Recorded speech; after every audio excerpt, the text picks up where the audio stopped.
Assalamualaikum warahmatullahi wabarakatuh. Sahabat Abah, pernahkah kalian bertanya-tanya mengapa banyak umat Islam, terutama di Indonesia, masih jauh dari nilai-nilai akhlak Rasulullah Shallallahu Alaihi Wasallam? Bahkan, ada sebagian orang yang mengaku keturunan Nabi, tetapi justru sering berkata kasar dan mencaci maki orang lain.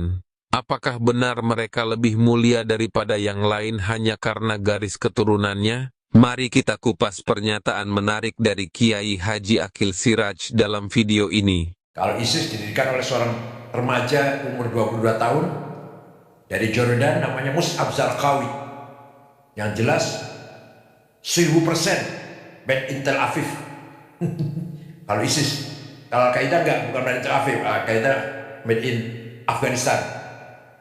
Kalau ISIS, Mus'ab Zarqawi memang domisili di Tel Aviv, anak Jordan. Kemudian terbunuh, diganti diteruskan oleh Abu Bakar al-Baghdadi.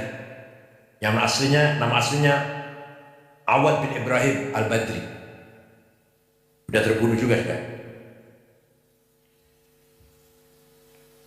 Rasulullah juga bersabda pula, "Sakhruju min did hadzal rajul qaumun yatlul al-Qur'an wal jawzu halaqimahum hum syarh khalqa wal khaliqah." Akan muncul dari umatku orang yang membaca Quran tapi tidak melewati tenggorokannya, artinya tidak paham. Letterlek, hitam putih. Mereka adalah syarh khalqi, sejelek-jelek manusia, wal khaliqah, bahkan lebih jelek daripada binatang.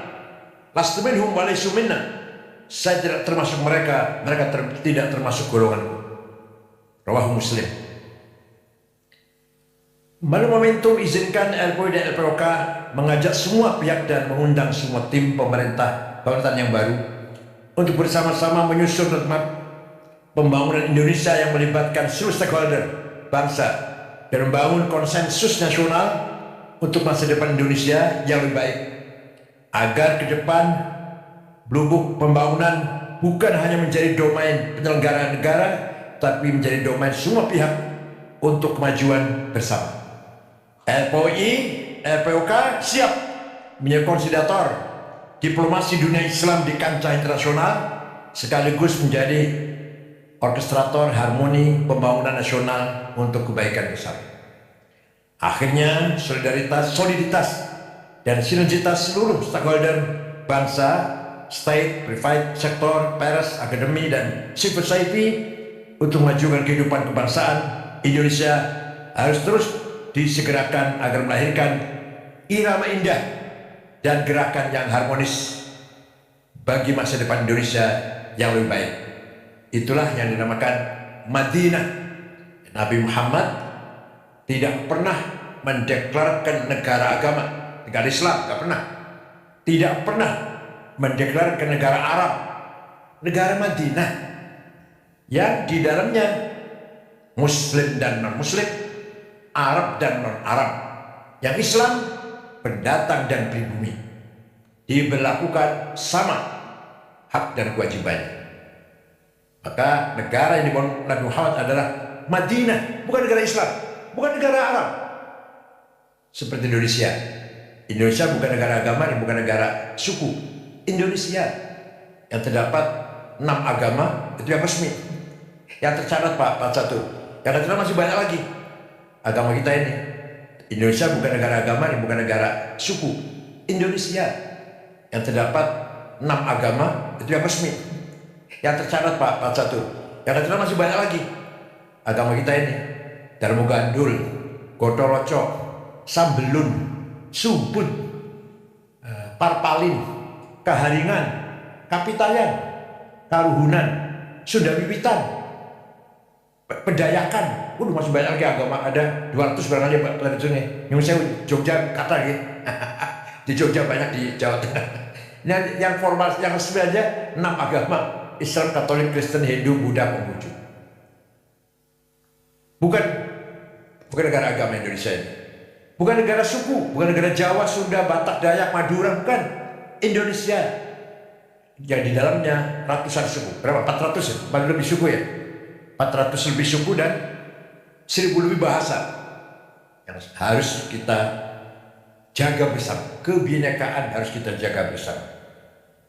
Nabi Muhammad ketika menerima tamu Kristen Najran dihormati, kemudian Nabi mengatakan, "Qul inna aw iyyakum la'ala hudan aw fi dhalalin mubin."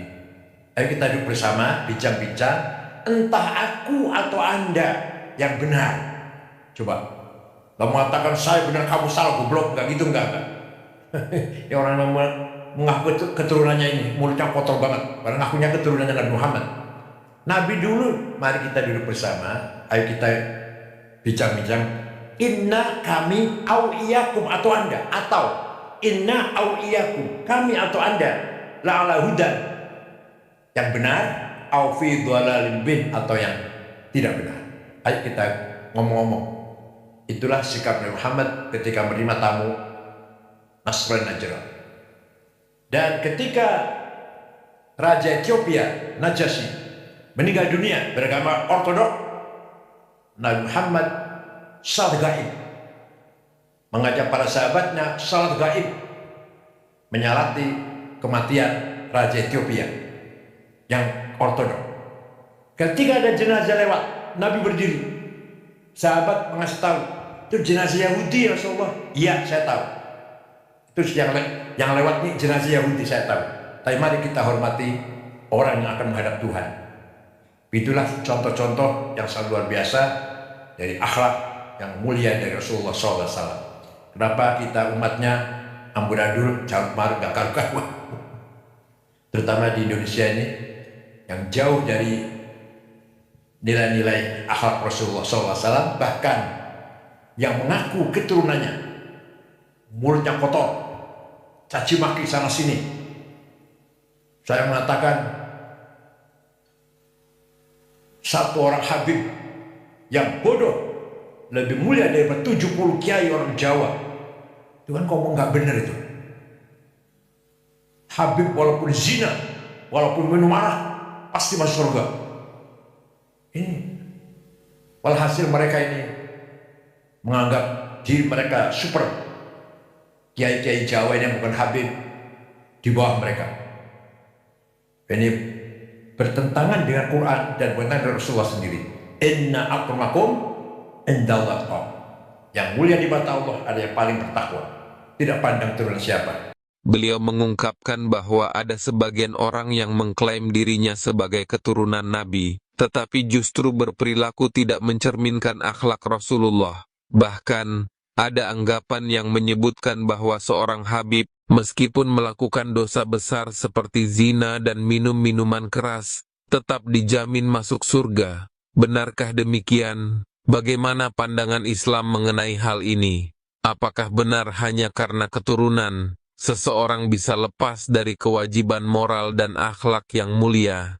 Beliau juga menyoroti adanya pandangan keliru di masyarakat yang menganggap bahwa keturunan Nabi memiliki hak istimewa dalam agama. Padahal, dalam sejarah Islam, Rasulullah sendiri memperlakukan semua orang dengan adil, tanpa memandang latar belakang suku atau garis keturunan.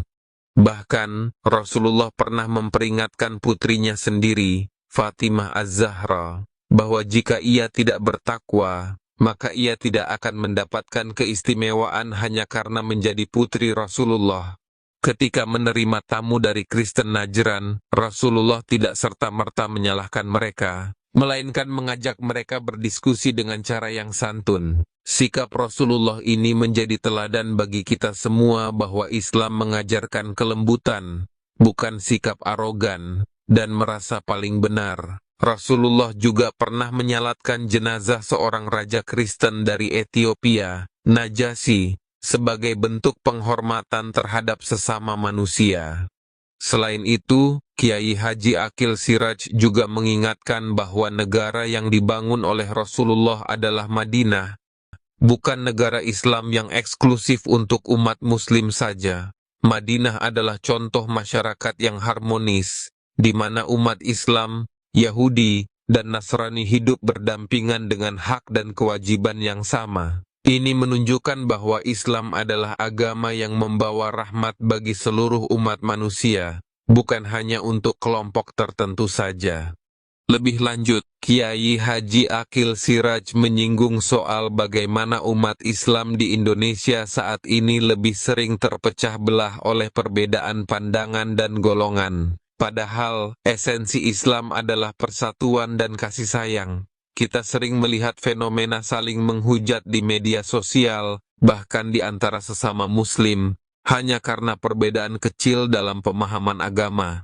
Jika kita benar-benar mengikuti akhlak Rasulullah, seharusnya kita bisa lebih bijak dalam menyikapi perbedaan. Dari penjelasan ini, kita dapat mengambil pelajaran bahwa kemuliaan seseorang di sisi Allah bukan ditentukan oleh garis keturunannya, tetapi oleh ketakwaannya dan bagaimana ia menjaga akhlaknya. Rasulullah mencontohkan bahwa Islam adalah agama yang mengutamakan akhlak mulia dan kasih sayang, bukan kesombongan dan merasa lebih tinggi dari orang lain hanya karena faktor keturunan. Kita sebagai umat Islam harus meneladani akhlak Rasulullah dengan menjaga lisan, berperilaku baik, dan tidak merasa lebih tinggi dari orang lain hanya karena status sosial atau garis keturunan. Perbedaan harus kita sikapi dengan kebijaksanaan, bukan dengan permusuhan. Bagaimana menurut kalian? Apakah kalian setuju dengan pandangan ini? Silakan tulis pendapat kalian di kolom komentar dan jangan lupa untuk like, share, dan subscribe agar kita bisa terus berbagi ilmu yang bermanfaat. Wassalamualaikum warahmatullahi wabarakatuh.